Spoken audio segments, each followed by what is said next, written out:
Welcome to the first lecture of Computer Champion. Okay, Excel class. So this is a basic Excel sheet basically. Yes, so you know about Microsoft Excel. So this is a Excel sheet and the horizontal lines are the rows. Okay, and vertical lines are the columns. Right? Yeah. So why do we need Excel?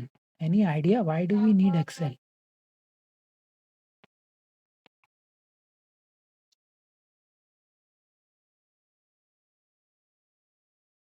Okay. So the details record I can keep in some other software also, right? Why only Excel?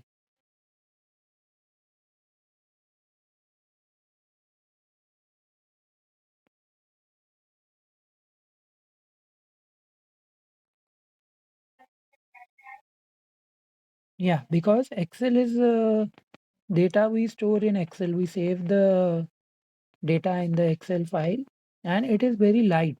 It is very easy to use and the data can be reviewed anytime, right? For analysis and reports and calculations. And we can use Excel to make PowerPoint presentations also.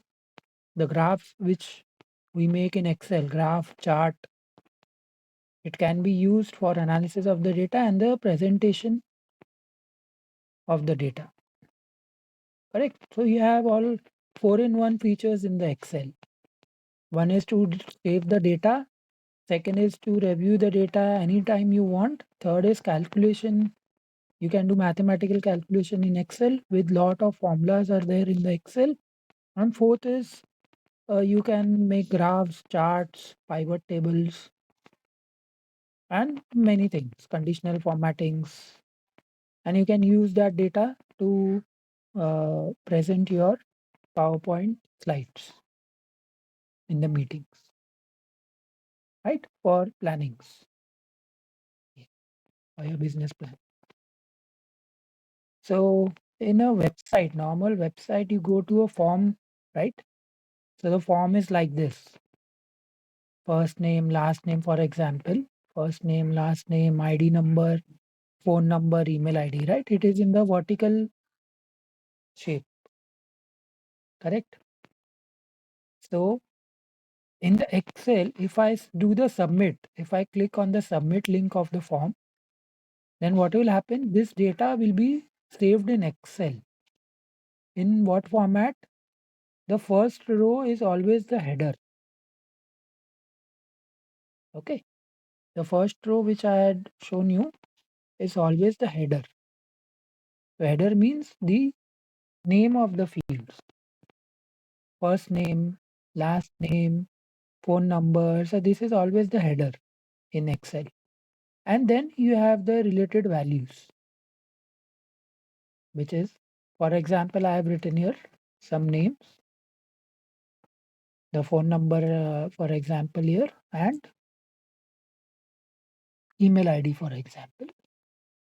So this is how data of an online form is stored in the backend, which is the Excel file.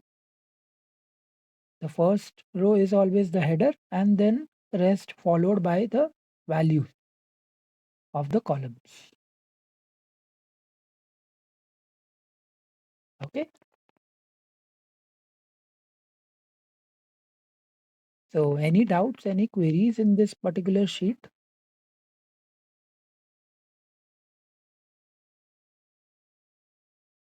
Yes.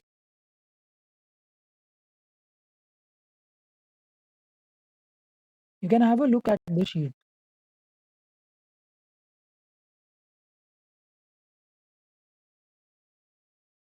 You can see the screen, right? Is it clear? The screen? Okay. So you have any questions in this particular sheet? How the data is stored in the database?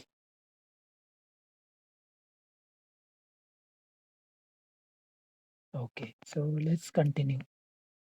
In the second sheet, what I've done is the sample data which you can see here, right? In the first sheet, I've taken that data and the same data I'll copy in every sheet, for example. Okay. So in the second sheet, I will show you some formulas. The data is some ID numbers, names, subject, score, grade. Okay. And here I have formula of sum. Sum is basically total of all the numbers, right? So sum is basically, if you see at the formula, it is sum. Sum itself is a Excel formula. D2 to D6. D2 to D6 means the range, specified range. Okay. So the total is 284, which is 94 plus 30 plus 15 plus 95 plus 50, which is 284. Sum D2 to D6, which is the range, which is 284 total of all the numbers. Then I have count formula. Count is 5. I have 5 numbers over here. So it is 5. 5 students, they have their marks. Count is 5. So average. Any idea what is the average?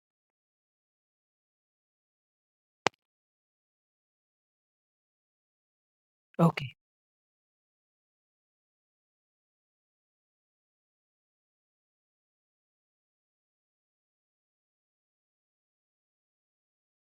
correct. But how it is calculated? It is calculated total sum divided by total count, right? So total sum is 284 divided by total count, which is 5, which is 56. So average is 56.8. See, D8 divided by D9. D8 is total sum 284. D9 is total count, which is 5. So the result is 56.8. This is one way of calculating average, which is sum divided by count. The other way is by using the average formula. In Excel, we have an average formula. Average D2 to D6, which is the range. So you have 56.8. So there are two ways in which you can calculate the average. Yes. One is to do sum divided by count. Another way is you do the average formula directly.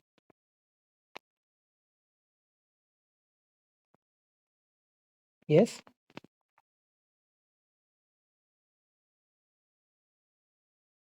Yes, say you were saying something.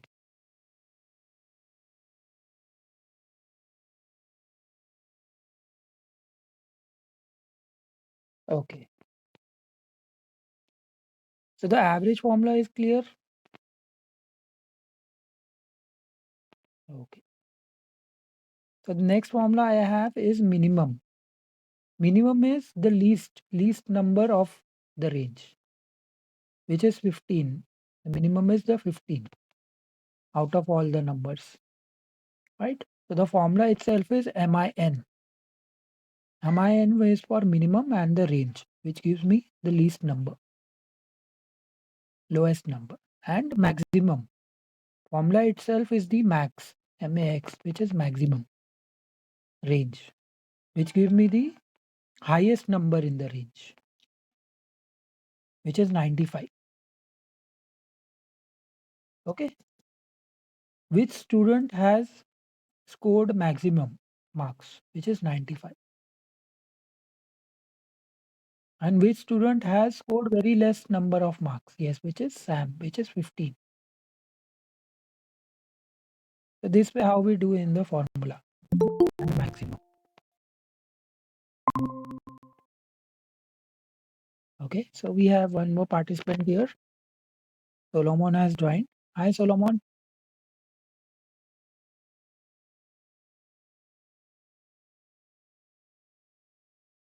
Okay, no issue. So it's understood the minimum and the maximum, right? Okay. Any queries, any questions in these formulas? Sum, count, average, minimum, maximum.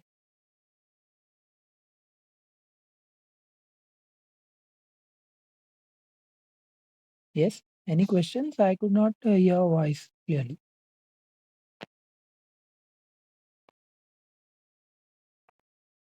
You're clear with it? Okay, fine. No problem. So the third sheet now. Now, if you see the same data, I have copied and taken into a third sheet. Okay. In the third sheet, what I am doing is I have made a graph. This is called as bar graph. So in this bar graph, how did I make it? I just selected these cells here and insert. In insert, I will do graph. See, bar graph. And I get the graph here. I'll select any graph over here and I'll get that particular graph. So this is a bar graph and this graph shows which student, which subject, how many marks and the range of the graph, right? Yes. This is actually used for analysis of the data.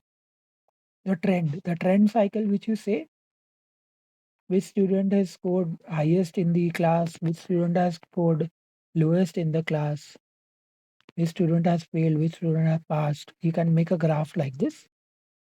And this graph you can use in your PowerPoint presentation in the meetings. Okay, so for the end user, it is very easy to study the graph rather than to evaluate the individual data in Excel. Okay, so any questions in this particular bar graph?